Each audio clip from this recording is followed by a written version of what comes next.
Hello and good morning. Welcome back to the last day of LABEST, the premier academia industry event in California.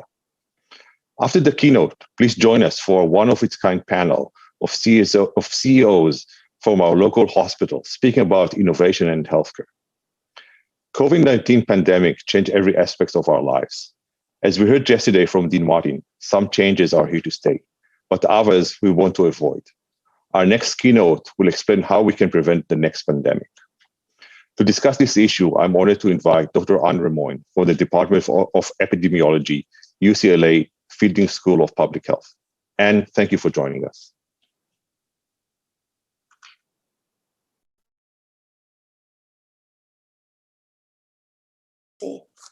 Hi there. Thank you for having me. It's so nice to be here and to be a part of LABEST.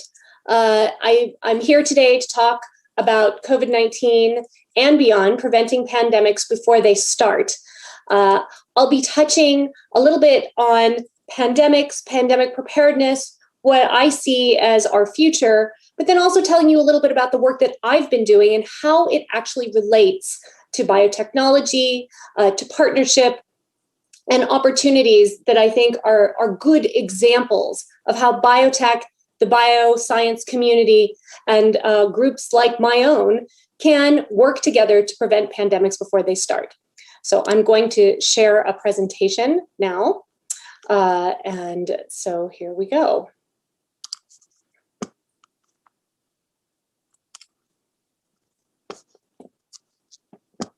Let's see, and then I go to presenter mode. Here we go. All right. Well, thanks so much again for having me. And as I said, I'm going to be talking to you today about preventing pandemics before they start. You know, when I was a kid, I used to think about disaster movies, and the disaster movies that we thought of were what is actually in the background here, which is a movie called a movie about nuclear holocaust. And my screen isn't working perfectly, so I'll just tell you, you know, a nuclear attack came, we were supposed to hunker down, but what it turns out is equally important right now are microbes, not just, as Bill Gates said, missiles. Something we really need to think about. In fact, if anything is going to be bringing the world to its knees, you know, today when I talk about this, about the fact that pandemics are important, it seems like old news. I've been giving a talk about pandemic prevention for the last 15 years, but now everybody really understands the importance of pandemic prevention and why it matters. This slide here is a slide that has been updated over my entire career. This is a slide of emerging and re-emerging infectious diseases. And again, when I give this talk, I'm usually giving it, telling people, you know, you better watch out. We really need to be thinking about what's out there, and that there are new viruses emerging every day. Today, I don't have to convince you that that's the case. And so my work, unfortunately, is a little bit easier. You know, there are a lot of factors involved in the emergence of infectious diseases or the reemergence of old diseases. And some are from natural processes, such as evolution of pathogens over time, but many are a result of human behavior and practices as well. Thinking about the interaction between humans and the environment is so important. How our population continues to grow. Migration from rural areas to urban areas, crowding, international air travel, poverty, wars, destructive ecological changes due to economic development and land use. You know, there are a lot of reasons out there why we're seeing an increase in emerging infectious diseases. But really, two events have to occur. Number one, the infectious agent has to be introduced to a vulnerable population. And number two, the agent has to be ready to spread disease. And then it has to be able to sustain itself in a population. You know, there are many, many emerging diseases that are out there. In fact, in the last since 1940, there have been at least 300 new diseases described that we know about. And every year I give this talk, there are more and more. But you can see, I have in all of these pictures here, there's a very steep curve. It's not that these viruses are completely new in many cases. Many of them we just haven't detected before. And certainly there are many, many more out there. And outbreaks will increase given all of these factors that we've just discussed. And one thing that I can say with certainty is that we don't know the identity of the next major infectious disease threat to humans, but we do know this. It's not a matter of if a new threat will emerge. It's a matter of when. And the big issue here will be how we respond. So, I'm here as an epidemiologist, an infectious disease epidemiologist that spent my life working in remote rural places up until the pandemic, where now I've been working nationally as well. And I've always thought about how little resource exists, how important collaboration and cooperation is, how difficult it might be to be able to do this work, because just doing disease surveillance in general is complicated. Just being able to do diagnostics on the ground in many places in the world is complicated. And what this pandemic has shown us, that it is complicated right here in our own backyard as well. And I actually have to say, it surprised me how complicated it was. I always thought, well, it would be much simpler to do this kind of work here right in the United States, right in my own backyard, that the logistics wouldn't be as complicated. But this pandemic taught me something very important, and that is that the obstacles are just as important, just as significant here, and can have just as devastating consequences as we've seen. So, I think we all agree that emerging diseases are a global phenomenon, that we really do have to really rethink what public health preparedness means, what public health prevention and control strategies mean, what the role of public health, the partnerships with technology and biotech, the multidisciplinary impact, and the need for multidisciplinary collaboration, and that we all have to work together. When I think of this work, the example that I used to, and where we are or where we have been, is that, even in terms of just disease surveillance and what's been done, and public health strategies, that it's very reminiscent of cardiology in the 1950s, when doctors really just responded on, or focused really on responding to heart attacks, and hadn't yet embraced the idea of prevention. And I think we're at the point now where we're ready to really embrace prevention, because now we really do understand what it takes. So I'm just going to go over, from my perspective, and from which is the same perspective as I stand here as a representative of public health and epidemiology, but what it's going to take to prevent this next pandemic before it starts.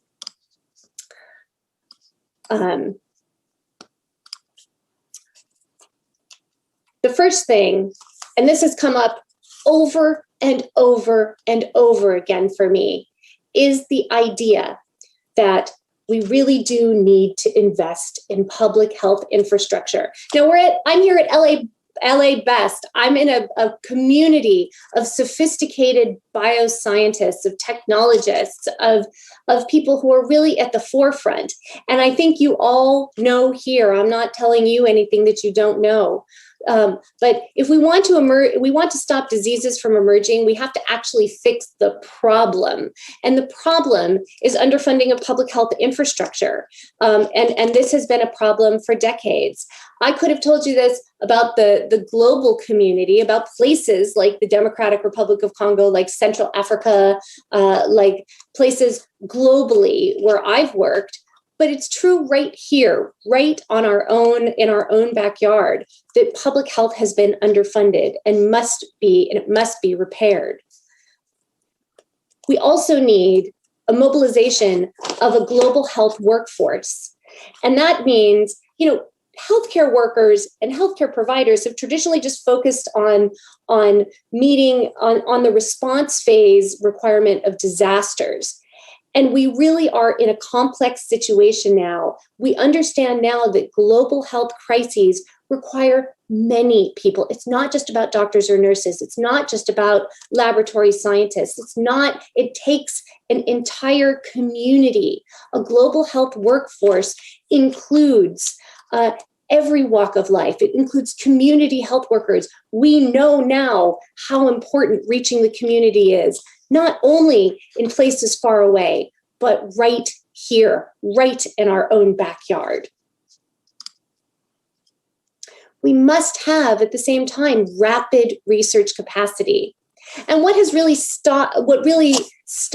made it difficult at the beginning of this pandemic was how difficult it was to be able to mount research activities in a short amount of time. There are many reasons for it. It's infrastructure, it's manpower, it's the fact that people were dealing with trying to keep their regular research agendas going, but then also having to pivot at the same time. People having to meet the needs, people having to learn how to work under very, very difficult circumstances, working under circumstances where you couldn't have people even on campus or in a laboratory to work together. It was very, very complex. Things that even people like me who've been working on Ebola, monkeypox, hemorrhagic fevers in low resource settings for a long time had not thought about right here. We need to be able to pivot, to be able to do research rapidly. And you need infrastructure. You need well-trained individuals to be able to do it. You need funding that is rapidly available. And in my experience, that is one of the biggest issues, is to be able to pivot, to be able to start work. You need rapid research funding as well. And that is very difficult to come by.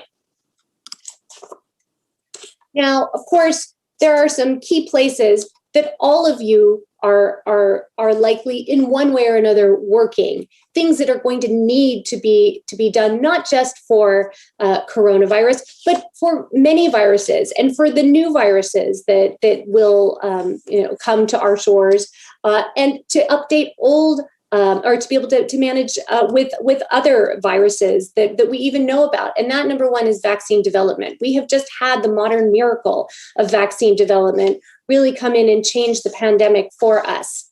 But vaccine development is obviously a key.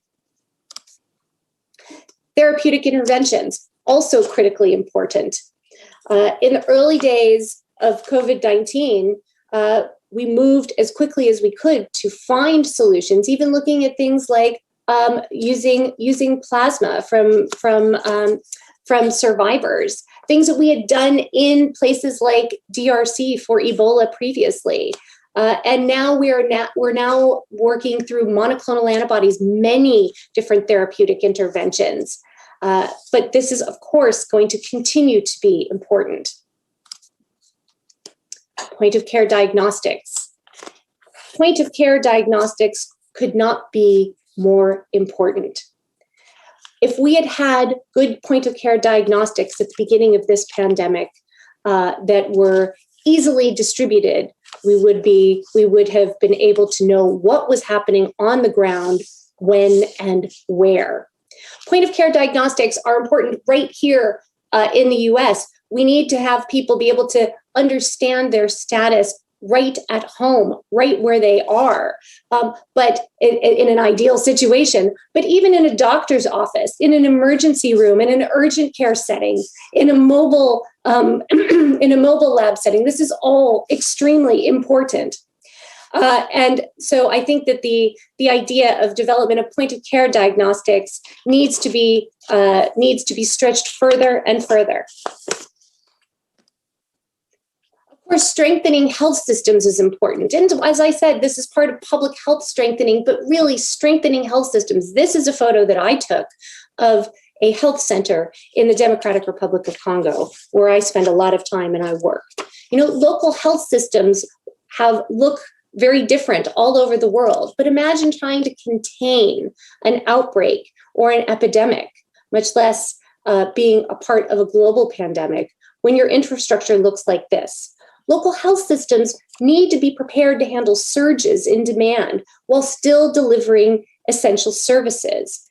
And so it's very important to remember that we need to not be scrambling in the future, that health system investment from the smallest health center to the largest hospital is going to be critical. Strengthening global disease surveillance is also very important. Now, the COVID-19 pandemic exposed weaknesses in the world's infectious disease surveillance and response capacity and capabilities, and these weaknesses are not new. If your lab looks like this, how are you going to be able to determine what's out there? Now, of course, I'm showing you pictures of a place where I work and a worst case scenario. But the truth is that we all live in a world that is connected. And so we must do better. We must worry about disease surveillance everywhere, because if we're going to prevent the next pandemic before it starts, we have to start locally. Of course, it's not just about getting somebody a new microscope, it's about global logistics as well. That means supply chains. That means having the ability to move reagents from place to place, moving materials from place to place. We had trouble with that right here in the United States, but you can imagine the difficulty. I have been working in the Democratic Republic of Congo during several Ebola outbreaks, and there were several moments where I had to pack my bags, get supplies from a variety of different collaborators, from companies, from partners, and I literally put these supplies in my bag, got on a plane, and had to go overseas to be able to assist. And it shouldn't be that way. It should be much easier to be able to do this kind of work and to do it right. So global logistics and supply chain are critical. Of course, a unified global response is going to be important in perpetuity. You know, the past success of confronting deadly outbreaks and epidemics, notably smallpox, that led to eradication, show the power of coordination. Efforts require countries to see that their own health depends upon the health of others, even far beyond our own borders. This issue of countries, that the wealthiest countries have the vast majority of vaccines is a perfect example. That it is about an equitable global health response, but it needs to be a global unified response as well. But an equitable global response is critically important as well. And if we don't think about a global, unified, and equitable response, we will continue to be in the same situation that we are in right now. And we will forever be vulnerable to emerging diseases, to re-emerging diseases, because I think if anything, this pandemic has shown us that an infection anywhere is potentially an infection everywhere. We have a moral obligation. We have a global obligation. We have a community obligation. But we also have, even if you don't want to think about everybody else in the world, if that's not where you're coming from, if you're thinking about it just on your own shores, you still need to be concerned about what's happening globally. Because outbreaks are like wildfires. You need to stamp them out while they're still at the ember stage, because those embers can fly off and ignite fires elsewhere. We in California understand that wildfire analogy probably better than many. And so I think it's very important for all of us to absorb it and to really understand how we here in Los Angeles can be a major part of the solution. And so one of the reasons that I was asked to speak today is because this public health and technology, this has been, I think, an area that has been really underexplored, identified, and something that really needs to be thought about. How can public health and technology really come together and provide opportunities, so many opportunities for collaboration out there.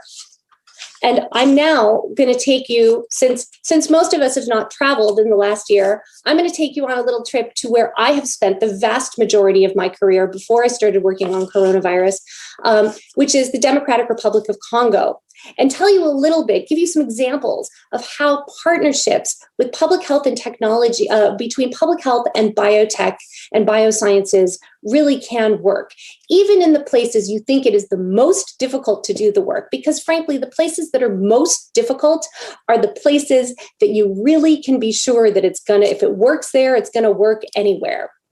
So here I am. I'm here in Los Angeles today. I'm a professor of epidemiology in the School of Public Health, but I have been working in the Democratic Republic of Congo for the past 20 years, almost. Next year, it'll be 20 years. It's the largest country in sub-Saharan Africa. It has a population estimated of approximately 80 to 90 million people, although the last real census was done in 1984, so nobody knows for sure. It's a country with very few roads, very little infrastructure, but we have been able to do unique and exciting science in this place with partnerships with the Congolese government, with the National Laboratory, with the Kinshasa School of Public Health, but with a whole host of partners, both here in the United States, in Europe, and it has been really gratifying for everyone. Here is a perfect example of a study where we've been looking for antibodies that could be relevant for Ebola vaccines and therapeutics. Now, I show you these pictures because probably this middle photo right here of what the actual stream of collecting samples looks like. Here in this study, the graphic looks simple, but I assure you on the ground, it's something else to be able to isolate Ebola reactive human antibodies from subjects that have some exposure to antibodies. This was a project we did with Atreca. And this was really groundbreaking. We had to charter planes. We had to find -80 freezers that could work with generators. You can see we took this little building here and we turned it into a laboratory. Now, many people would say, well, how could you possibly do science in a place like this? Well, I'm here to show you that this building could become a laboratory where not only are we able to collect samples, but we were able to collect PBMCs, isolate PBMCs in the field, bring them back in perfect condition, 98% cell viability, right back to laboratories in the United States. And you can see right here what a lab like this looks like.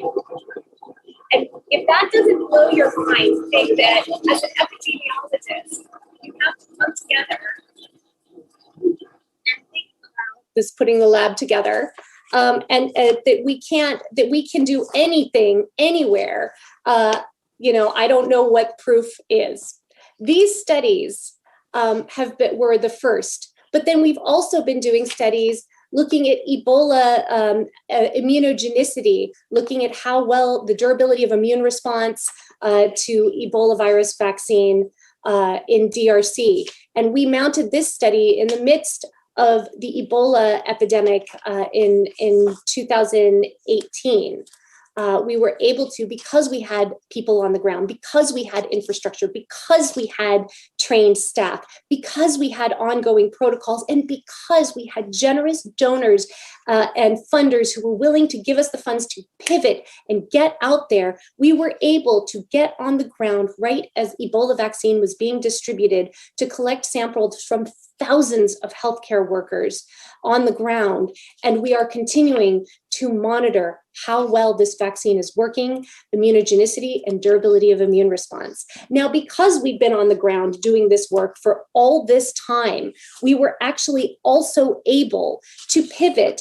And we are currently also trying to understand coronavirus in DRC, looking at SARS-CoV-2, and we will certainly expand to other pathogens, because as we have learned right here in our own backyard, right here in the United States, right here in California, with the studies we're doing right now, healthcare workers are on the front line, and they are often the first to be exposed.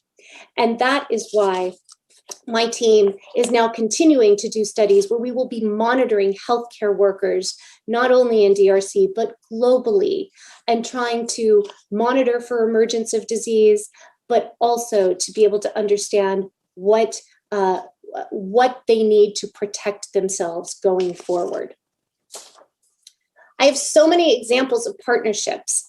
I just talked to you a little bit about the Atrika antibody discovery project, but we've had projects with other biotech companies as well. We had a partnership with a company called Dynex that gave us a multiplex assay that was able to be used in DRC to be able to look for population immunity to vaccine preventable diseases, which has been, and these data have been used to help the Congolese government really understand where there are gaps in immunity to a variety of pathogens. And we have used this as a template for how we're going to be continuing to monitor for immunity gaps globally.